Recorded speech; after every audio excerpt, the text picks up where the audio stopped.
이렇게 선명하게 우주를 본 적은 없었습니다. 닐 드그레스 타이슨은 이제 물리학의 논쟁은 끝났다고 말합니다. 제임스 웹의 최신 발견이 마침내 진실을 증명하고 과학계에 위기가 닥쳤습니다.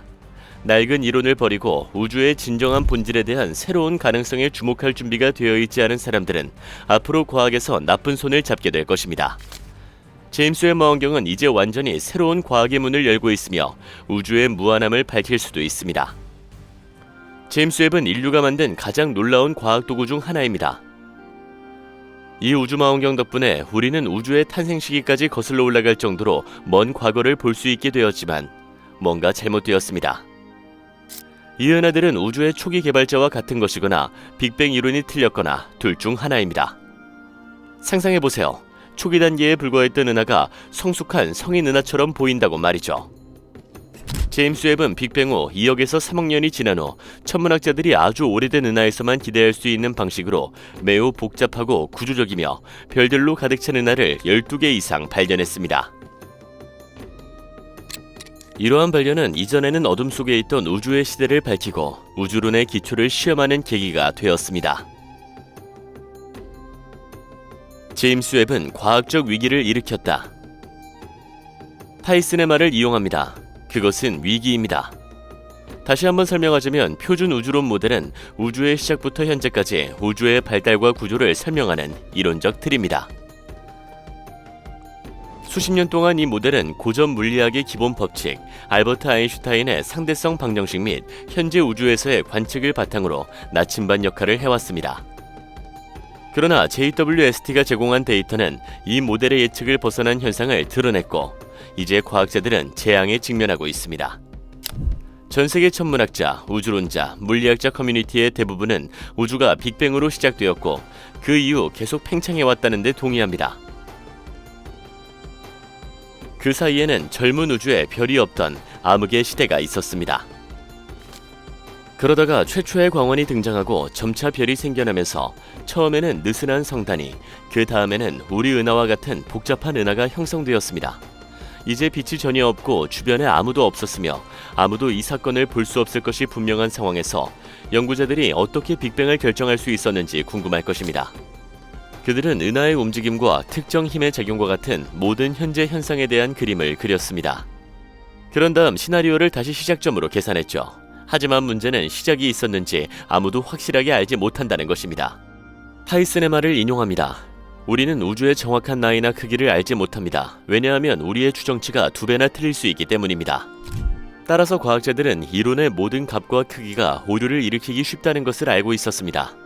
그럼에도 불구하고 제임스 웹이 등장하기 전까지는 모든 것이 여전히 그림에 잘 들어맞았죠. 이제 물리학자와 천문학자들의 카드의 집이 무너지고 있으며 오랫동안 진실로 여겨졌던 것이 거짓으로 판명되고 있습니다. 빅뱅, 증거는 항상 부족했다. 빅뱅, 우주의 팽창, 우주의 나이에 대한 이론이 추정과 모델 계산에 불과하다는 사실을 알고 계셨나요? 그럼에도 불구하고 이러한 이론은 현대 우주론의 중심 기둥으로 간주됩니다. 사실 이 이론은 수많은 관측과 과학적 발견에 의해 뒷받침되었지만 과학자들이 지속적으로 강구한 경고 신호도 있었습니다. 이 이론들은 우주의 기원과 진화에 대해 합리적으로 일관된 그림을 제공했으며 일부 아이디어는 다양한 독립적인 측정으로 확인되었지만 결코 전부는 아닙니다. 우주 마이크로파 배경 복사, 줄여서 CMB는 빅뱅과 우주의 팽창을 확인하는 데 있어 고전적인 이론입니다. 1965년 아르노 펜지아스와 로버트 윌슨이 발견한 이 방사선은 오늘날에도 우주에 널리 퍼져 있으며 빅뱅의 잔영으로 해석되었습니다. 이 방사선은 우주가 불과 38만 년 전 전자와 양성자가 결합하여 중성 원자를 형성할 수 있을 만큼 차가워졌을 때 생성된 일종의 우주 사진 각인으로 여겨졌습니다.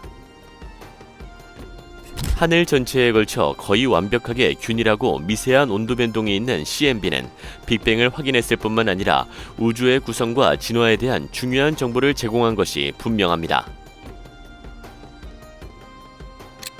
모든 것이 일관성 있게 보였고 CMB의 발견은 오랫동안 조지 르메트르가 제시한 이론의 확실한 증거로 여겨졌습니다. 1927년 벨기에의 사제이자 천체 물리학자인 그는 먼 은하들이 우리로부터 멀어지고 있는 것을 관찰했습니다. 그는 이 은하들의 빛에서 적색 편의를 분석하여 이 사실을 발견했죠. 이러한 관측을 통해 르메트르는 우주가 매우 조밀하고 뜨거운 단일 지점에서 팽창하고 있다는 결론을 내렸습니다. 그는 우주의 모든 물질이 형성된 원시 원자에서 비롯된 팽창하는 우주에 대한 아이디어를 제시했습니다. 1929년 에드윈 허블은 은하가 우리로부터 멀어지고 있으며 그 속도가 거리에 비례한다는 사실을 관측하여 우주 팽창에 대한 최초의 직접적인 증거를 제시했습니다. 이 관측은 허블의 법칙으로 알려졌으며 역동적으로 팽창하는 우주의 직접적인 증거로 받아들여졌습니다. 우주의 나이를 결정하는 것은 팽창률 또는 허블 상수의 측정과 당시 알려진 가장 오래된 별의 관측을 기반으로 이루어졌습니다. 그러나 제임스 웹은 이제 완전히 다른 이야기를 들려주는 별과 은하를 관측했죠. 표준 모델은 한계에 도달했고 이제 이전의 고려사항에 문제가 있다는 것이 분명해졌습니다. 기본적으로 예측할 수 있었지만 오랫동안 대부분의 과학자들은 오래된 아이디어에 대한 비판에 대해 듣고 싶어 하지 않았습니다. 허블 상수의 정밀한 측정에는 지속적인 불확실성과 불일치가 존재했습니다.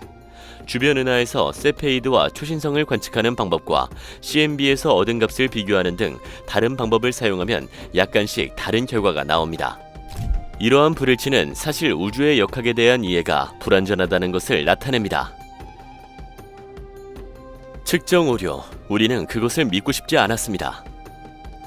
미친 소리처럼 들리지만 이전 이론이 정확하지 않을 수 있다는 징후는 항상 존재했습니다. 이미 언급한 우주 팽창률에 대한 다양한 측정 간의 불일치 외에도 CMB 자체의 정확한 측정은 항상 표준 모델과 조정하기 어려운 질문을 제기했습니다. 플랑크와 같은 위성인물을 통해 전례 없는 정확도로 매핑된 CMB의 미묘한 변동은 우주의 초기 복잡성을 분명히 보여주었습니다. 특히 이러한 변동의 규모 이존성은 고전 우주론으로는 설명할 수 없는 현상에 대한 증거를 제공했습니다. 양자 물리학을 살펴보면 불일치는 더욱 커집니다. 초기 우주의 양자 변동과 여러 실제가 나란히 존재한다는 징후와 같은 현상은 기존 이론의 결정론이 막다른 골목일 가능성이 있음을 보여줍니다. 닐 드그레스 타이슨이 올드타이머라고 부르는 과학자들이 지금 막다른 골목에 갇혀 있습니다. 이 천체 물리학자는 인터뷰에서 과학의 올드타이머들에게 힘든 시대가 도래했다고 말했는데 이는 기존의 사고방식이 더 이상 통하지 않을 것이라는 의미입니다. 제임스 웹은 초기 우주는 이전에 가정했던 것과는 매우 달랐으며 천체 물리학의 오래된 표준 모델의 정확성에 대한 논의는 이제 끝났다는 것을 보여줍니다. 오래된 이론은 더 이상 통용되지 않지만 누구도 그렇게 명확하게 말하지 않습니다. 우리는 무한에 가까워지고 있는 것일까? 표준 우주론 모델의 가장 큰 결함은 시작과 끝이 있어야 한다는 우주 가정에 있는 것일까요? 불일치와 새로운 물리학에 대한 탐구가 진정으로 무한한 우주, 나아가 다중 우주에 대한 오랫동안 미뤄왔던 문을 열 수 있을까요? 우리가 시간적, 공간적으로 닫힌 우주가 아니라 다중 우주에 살고 있다는 증거가 점점 더 많아지고 있습니다. 인플레이션 이론과 끈 이론은 우리가 간과한 것이 훨씬 더 많다는 것을 보여줍니다. 우주의 무한성이나 다중 우주의 존재에 대한 직접적인 증거는 여전히 찾기 어렵지만 이러한 개념은 다른 측면에서는 높은 점수를 받고 있습니다. 끈 이론은 현재 가장 작은 입자의 세계와 대규모 현상의 우주 법칙을 조화시킬 수 있는 유일한 일관된 설명입니다. 그러나 이것은 우리가 아직 알지 못하는 더 많은 차원을 허용할 때만 작동합니다. 과학자들 사이에서 올드타이머들은 항상 그러한 아이디어를 거부해왔습니다. 증거가 부족하다는 이유였지만 제임스 웹이 인상적으로 보여준 것처럼 거의 한 세기 동안 진리로 받아들여져 온 이론에 대한 증거도 부족했습니다. 과연 우리는 빅뱅을 목격할 수 있을까?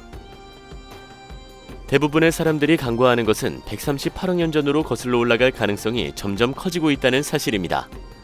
제임스 웹은 135억 년 전으로 거슬러 올라가 그 당시에도 큰 은하가 있었음을 보여줍니다. 이 은하들은 그 당시 적어도 수백만 년은 되었을 것입니다. 따라서 마법의 13.8 임계값에 매우 근접한 시기에 이미 우주에는 빛이 존재했습니다.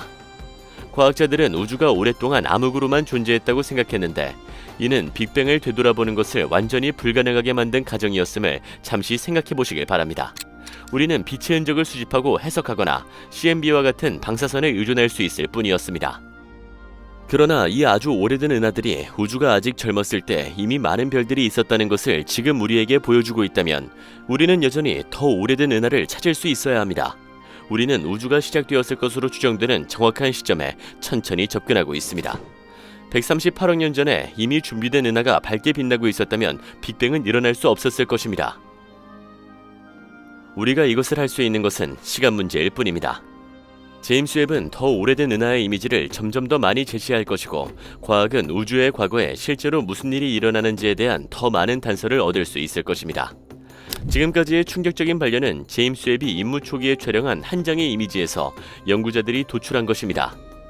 말하자면 딥 이미지는 시작에 불과했으며, 제임스 웹이 다시 한번 시간의 시작에 눈을 돌리면 우주에 대해 어떤 새로운 흥미로운 사실을 발견할 수 있을지 기대가 됩니다. 지금 구독자가 되어 새로운 인기 동영상을 모두 만나보세요.